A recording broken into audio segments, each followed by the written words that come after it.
ऊपर हमने इसकी डेफिनेशन के बारे में हमने बात कर ली थी और इसके टाइप्स के बारे में कुछ बात कर ली थी।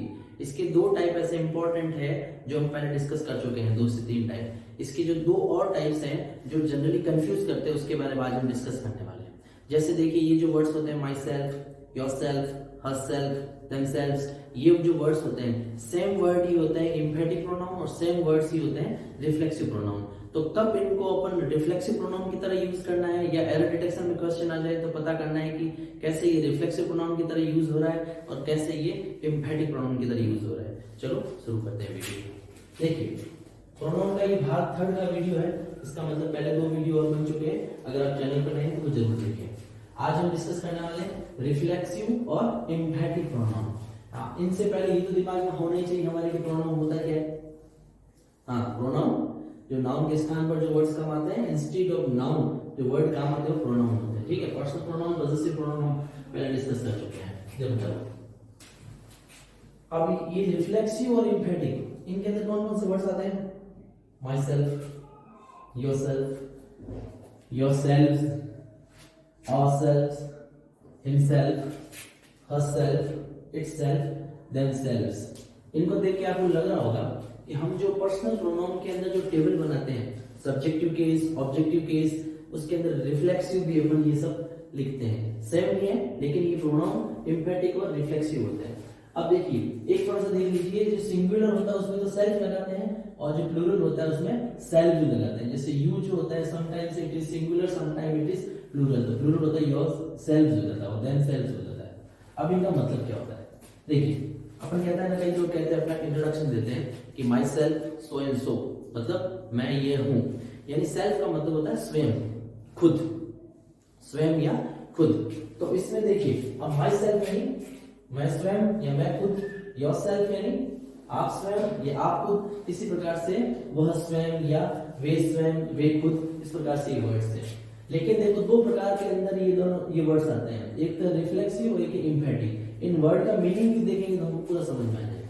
देखिए रिफ्लेक्सिव, किसी चीज को रिफ्लेक्ट करना। क्या करना? रिफ्लेक्ट करना। रिफ्लेक्ट कब होता है? जब कोई चीज किसी चीज के ऊपर पड़ती है, मारवाड़ी बोलते हैं पड़का पड़ना, है ना, रिफ्लेक्शन आना। जैसे खिड़की में से कोई धूप आ रही है और दरवाजे पे होते हुए सामने जो बच्चे बैठे हैं उनके ऊपर आकर कहते हैं रिफ्लेक्शन पड़ता है, यानी जो रिफ्लेक्ट होता है ना। और दूसरा है एम्फेटिक। एम्फेटिक का मतलब क्या होता है? प्रेशर देना किसी चीज पर, है ना, किसी चीज पर दबाव देना, किसी चीज का वजन बढ़ाना, है ना। अपनी बात को रखने से पहले उसके अंदर कुछ ऐसी बात बोलना जिससे आपकी बात का वजन बढ़ जाए, प्रेशर बढ़ जाए, उसको बहुत लोग सुने। तो एम्फेटिक प्रेशर देना, रिफ्लेक्सिव यानी रिफ्लेक्ट करना, रिफ्लेक्ट करना। अब देखिए हमने अभी यहाँ पर जो करीबन 6 लाइन्स लिखी है उनके अंदर देखिए I see myself in the mirror. I का मतलब मैं, सी मैं देखता हूं, माई सेल्फ स्वयं को, इन द मिरर, मिरर यानी दर्पण, मिरर यानी दर्पण। अपन नॉर्मल भाषा में इसको कांच कह देते हैं। अब ये क्या कह रहा है? मैं देखता हूं कांच में, इसको, खुद को या स्वयं को, खुद को या स्वयं को। तो ये जो भाई साहब है मैं, ये अपने आप को रिफ्लेक्स कर रहे हैं कि मैं खुद को ही देखता हूं। किसमें देखता हूं? कांच में। ये तो बड़ी अच्छी आदत होती है और सभी की आदत होती है ना। मिरर सबको अट्रैक्ट करता है, कहीं दीवार पे कहीं लगा हुआ है, गाड़ी का लगा हुआ है, किसी दुकान का बार मिरर है तो निकलते निकलते एक बार सब अपने आप को देख ही लेते हैं, ये अट्रैक्शन होता है। तो ये भी भाई साहब को भी अट्रैक्शन है। किसका है? खुद का ही, खुद का ही रिफ्लेक्शन। यानी ये कौन सा हो गया प्रोनाउन? Reflexive pronoun. ठीक है, ये खुद को ही देखते हैं। किसको देखते हैं? खुद को ही देखते हैं। दूसरे देखिए I myself met Kohli. हाँ जी, अभी शतक लगाया आज। आई माई सेल्फ मेट कोहली।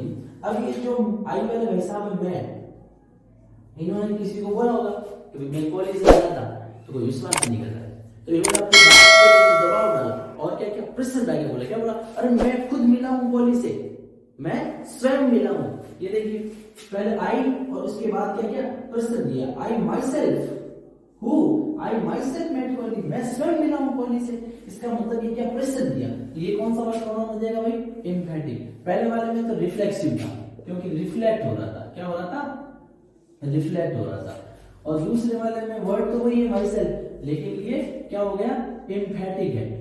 क्या है, एम्फेटिक है, क्योंकि क्या कर रहा है, प्रेशर दे रहा है। अब इसमें आप खुद ही बता देंगे मेरे को, है ना, you yourself will tell me, he laughed at himself. अब देखो कितनी अच्छी बात है, ही यानी जो भाई साहब है ये हंसे थे किसके ऊपर, खुद के ऊपर ही हंसे थे। किसके ऊपर हंसे थे, खुद के ऊपर ही हंसे थे। कई बार होता है ना क्लास के अंदर टीचर किसी को डांटते हैं या किसी की बात हो जाती है और कुछ ऐसी बात निकल जाती है जिसको डांट पड़ती है वो खुद ही हंस पड़ता है। तो भाई साहब के साथ शायद ऐसा हुआ होगा, आपके साथ कभी ऐसा हुआ है क्या, याद करो उस इंसिडेंट को। तो ही लाफ्ड, वह हंसा था, एट हिमसेल्फ, किसके ऊपर, खुद पर ही हंसा था। तो रिफ्लेक्शन हो गया ना, ये खुद पर ही भाई साहब हंसे थे। तो ये कौन सा हो जाएगा यहाँ पर, ये हिमसेल्फ। तो कौन सा प्रोनाउन का टाइप है ये, रिफ्लेक्सिव। अब यहाँ पे क्या कह रहा है, ही हिमसेल्फ वाज देयर। देखो ही हिमसेल्फ वाज देयर, वह स्वयं वहां पर था, वह खुद वहां पर था। किसी ने विश्वास नहीं किया होगा, इसलिए किसी तीसरे आदमी का भी मैंने देखा था, वह स्वयं वहां पर था। तो ये देखिए वह स्वयं, तो ये इसके ऊपर प्रेशर डाला जा रहा है, ही के लिए प्रेशर डालने के लिए हिमसेल्फ काम मिल गया। तो ये कौन सा हो जाएगा, एम्फेटिक हो जाएगा। कौन सा हो जाएगा भाई, एम्फेटिक हो जाएगा। ठीक है, इसी प्रकार से इसमें देखिए, they will go there themselves, वे जाएंगे वहां स्वयं, वे जाएंगे वहां स्वयं, मतलब वे कह रहे हैं कि वे वहां पर जाएंगे, किसी ने बोला होगा। लेकिन दूसरे सेंटेंस है कि they themselves told me this story, उन्होंने खुद ने मुझे बताई थी कौन सी, ये कहानी। तो अगेन इसके अंदर हो जाएगा रिफ्लेक्सिव और इसके अंदर हो जाएगा एम्फेटिक। एक तो अपन इसके फंक्शन को देख के पता कर सकते हैं, दूसरी चीज लिखने के प्लेस को भी देखिए। जब रिफ्लेक्सिव प्रोनाउन होता है तो ये जनरली बाद में लिखा जाता है। देखो आई सी बाद में माई सेल्फ लिखा, ही लव्ड हिमसेल्फ बाद में लिखा, they will go there themselves बाद में लिखा। लेकिन जब एम्फेटिक होता है, जब दबाव डालना होता है, तो जस्ट जो पर्सनल प्रोनाउन होता है उसके बाद ही लिखा जाता है। ये देखिए I myself, he himself, they themselves. ठीक है, इसको आप चाहे तो स्क्रीनशॉट ले लीजिए, फिर अपन अगला टाइप पढ़ते हैं। जय हिंद मित्रों, अब हम बात करते हैं इसका एक और जो टाइप होता है प्रोनाउन का, वो होता है कौन सा टाइप है, डिमॉन्स्ट्रेटिव प्रोनाउन, है ना। डिमॉन्स्ट्रेटिव प्रोनाउन यानी संकेतवाचक, संकेत करने के लिए आता है। ठीक है, अब इसमें देखो कौन कौन से होते हैं, दिस, दैट, दीज, दोज। मैं आपके सामने दो सेंटेंस लिखता हूं, उसके बाद अपन डिस्कस करते हैं कि ये कैसे कैसे। एक्चुअली ये कई बार क्या होता है, दिस, दैट, दीज, दोज जो है ना, ये है तो वैसे डिमॉन्स्ट्रेटिव प्रोनाउन, कई बार ये डिटरमिनेंट्स का भी काम करते हैं ना। देखो प्रोनाउन जो क्या होता है, नाउन की जगह पर आता है, और डिटरमिनेंट्स क्या होते हैं, जो नाउन से पहले आके नाउन को क्वालिफाई करते हैं। तो भाई ध्यान रखना, अगर ये सब्जेक्ट के ऑब्जेक्ट की जगह पर अकेले आ रहे हैं तब ही ये क्या है, डिमॉन्स्ट्रेटिव प्रोनाउन है। अगर इनके पीछे कोई नाउन आ जाता है, यानी नाउन से पहले आकर ये बताते हैं, उनके बारे में कोई जानकारी देते हैं, तो ये क्या हो जाएंगे, डिटरमिनेंट्स हो जाएंगे। दिस, दैट, दीज, दोज के संबंध में कि जो देखो सिंगुलर प्लूरल के हिसाब से नजदीक और दूर की चीजों और वस्तुओं के लिए काम में आते हैं ना, लोगों के लिए भी काम में आते हैं। देखिए ये जो दिस है ये सिंगुलर के लिए काम आता है। अगेन दैट जो है ये भी सिंगुलर के लिए काम आता है। दीज जो है ये प्लूरल के लिए काम आता है, और दोज भी किसके लिए काम आता है, प्लूरल के लिए काम आता है। ठीक है, लेकिन ये जो दिस और दीज जो है ये दोनों तो अलग यूज होता है और इनका अलग यूज होता है। ठीक है, इनको अपने कुछ देख लेते हैं। दिस सिंगुलर के लिए काम आता है, दैट भी सिंगुलर के काम आता है। ये दोनों किन के लिए काम आता है, जब हम सिंगुलर नाउन के सब्स्टिट्यूट के रूप में दिस और दैट लिखेंगे तब सिंगुलर नाउन होना चाहिए, जबकि दीज और दोज प्लूरल नाउन के स्थान पर आएंगे। ठीक है, प्लूरल नाउन के स्थान पर आएंगे। अब एक और कैटेगरी इनके अंदर में, ये तो दैट और दोज जो है ना, ये आता है दूर के लिए। जब अपने को दूर के लिए, फार के लिए, दूर की चीजें वस्तुएं लोगों के लिए काम में लेते हैं, तो दैट और दोज काम में लेते हैं। और नजदीक की और नियर की चीज होती है ना, पास की चीज होती है, पास के व्यक्तियों के बारे में बात होती है, तब क्या काम में लेते हैं, दिस और दैट। ठीक है, इसको अपन आगे समझने की कोशिश करते हैं। देखो मान लीजिए ये एक बाबू है, कोई भी व्यक्ति है, ठीक है। अब इसके पास में ये बॉल है, क्या है, बॉल है, और ये इसके पास में है, क्या है, पास में है। तो ये अपने हाथ में लेके क्या करेगा, क्योंकि पास में है, कहा गया भाई पास में, इन दोनों में से कुछ काम में लेना चाहिए। बॉल भी एक ही लग रही है, सिंगुलर है, तो क्या काम आएगा, दिस, ये क्या जाएगा, दिस इज अ बॉल, क्या कह देगा भाई, दिस इज अ बॉल। लेकिन ये जो भाई साहब है, जो भी है ये भाई साहब, इनसे दूर कुछ चीजें हैं, ठीक है। मान लीजिए कि इनसे दूर यहां पर बॉल्स है। अब इनके बारे में भाई साहब को जो बताना होगा, क्योंकि ये दूर की चीज है, क्या है, दूर की चीज है, तो दूर के लिए क्या काम आएगा, अभी फा, इन दोनों से काम आएगा। लेकिन बॉल नहीं है, बॉल्स है, प्लूरल है, तो क्या काम आएगा, दोज। ये भाई साहब इन चीजों के लिए क्या कहेंगे, दोज आर बॉल्स, ठीक है। ये तो हो गया इसका दिस और दोज का। अब देखिए, अब इन्हीं भाई साहब के पास में क्या है, दो बॉल है, ठीक है।